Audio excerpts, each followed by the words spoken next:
everybody, welcome back to my channel if you're new here. Today I'm going to be talking about how I take notes on my iPad Air 4th generation. Some of the topics I will be touching on is how I use the app and what app I like to use, how I organize the app, and why organization is important. So these are just some of the topics I will be touching on, so if that interests you, please stay tuned. So the first thing you're going to need to do is open up the app, which is the GoodNotes 5 app. The app is $7 Canadian. I don't know if the price has changed or if it's went up any, but whenever I bought it, it was $7. So I have everything categorized and organized in folders on the first page into YouTube, which is where I put down my video ideas and stuff like that. I have school, which is all my classes, all my notes. And then I have recipes because I am a very avid baker. So any of my homemade recipes or recipes that I like, I put in there. I'll show those as well. And then I have a section for other, which could be little notes that I jot down or grocery list or simple things like that. And then sometimes I have other things here, such as my to-do list, which I use pretty frequently. And then I have some that should actually be in the other section. Oops. That's one thing. If you need to drag something into a folder, you just drag it on top, drop it in. The only thing that I don't like about this is that you can't really organize the folders other than date, name, and type, because if you do it by name, it'll organize it in alphabetical order. Then type, I actually think that this is organized if it's folders or if it's just like an open document, which is not a bad thing. It's a good way to organize it, but I just kind of keep it simple as possible. I actually might like it more that way. So then I will go into the school section, and within the school section I have all my folders per class. So see as okay, so I'm going to keep it as date because then my classes are in order, because if I put in type it puts them out of order, which is not something that I like. So biology is my first class in the morning, and then it's descending order from there. Another way I found the way to organize this is sometimes if you put numbers before or after your title, it will put them in order. But that is not always the case, as you can tell whenever I put it under type. So I'm going to use biology as an example since it is my favorite class. I have everything organized within units. So unit 1, 2, 3, and 4. See, these ones are before I decided to organize it by units, and I'm trying to figure out which unit they belong to. So they're just kind of floating for now. But if I go into unit 1, I'll have biology. Just gonna move it this way. Whenever I do notes, I start it off as a notebook because I like to have a cover page. And I always sign my name at the bottom. But whenever I do a cover, I always put the unit and a unit name. So that way whenever I start, it's unit 1, I know that for sure, and then that's the title. Then I just kind of go down from there. The color coding and everything is just my technique on how I like to color code. Each class has its own color. Biology is yellow, Aboriginal Studies is purple, Family Dynamics is pink, French is green, and Math is blue. It's always been like that for me, besides with a few like Family Dynamics and Aboriginal Studies, which are not mandatory classes. Those colors obviously change each time I get new classes, but like all the science-based classes I find are I always put them in yellow, like for example chemistry and stuff like that. But as personal preference, I really like to color code things. You don't have to, but that's just the way how I do it.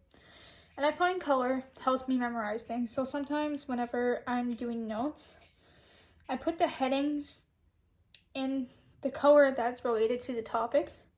So like types of reproduction, then I'll give you the information, and I'll highlight the important things I would like to remember. So like binary fission, budding, mitosis, reproduction, regeneration, and vegetable propagation, stuff like that. These notes are really old. I haven't had a test on these notes in a very, very long time. So they're not really up to date, nor are they highlighted to the extent I would if I was studying for a test.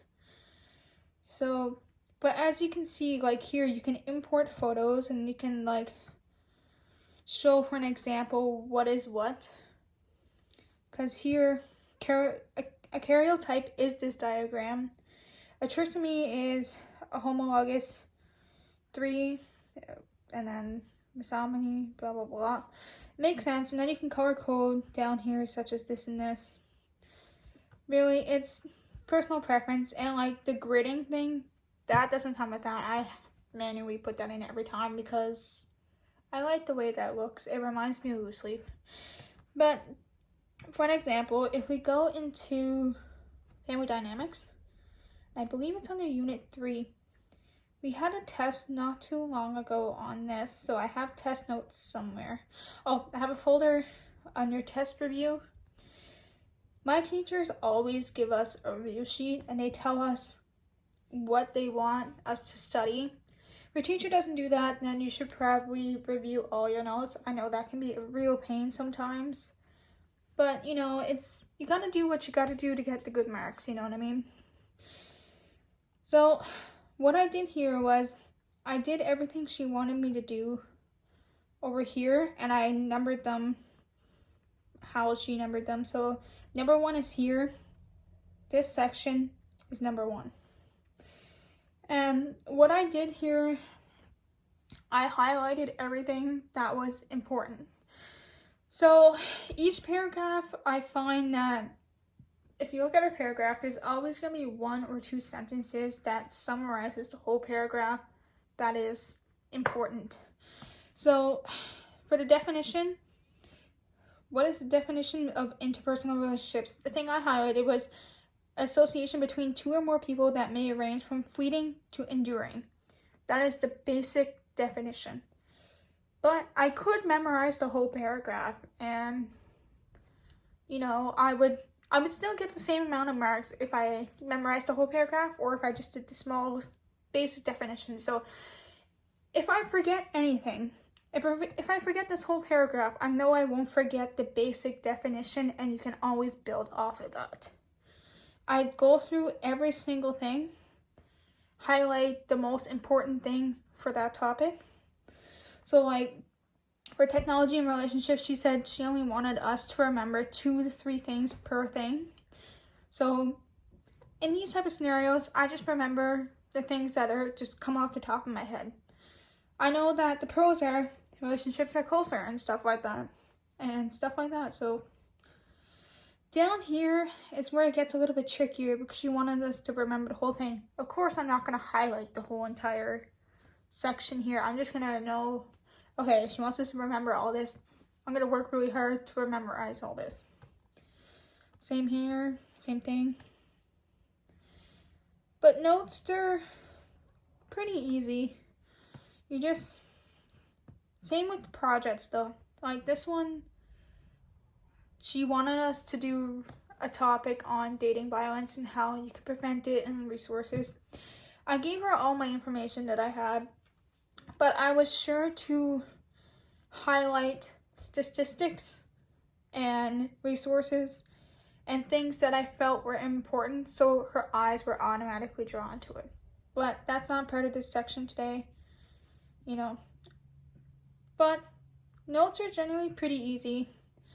You just kind of go with the flow, honestly. Whatever works best for you. This is how I do it. That's how I organize it. And coming from a student that gets really good marks, I mean, I don't see there's anything wrong with this. If you have a better way to take notes and how you like to do it, please let me know, because I'm open to all different types of options. But yeah, this is how I take notes on my iPad Air. And certainly you don't have to get an Apple product for this. This is just my personal preference. I love Apple. I have a Mac and stuff like that.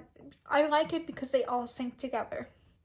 I have GoodNotes on my app, my Mac. I have GoodNotes on my phone. I have GoodNotes here. So anywhere I go, I have my notes with me.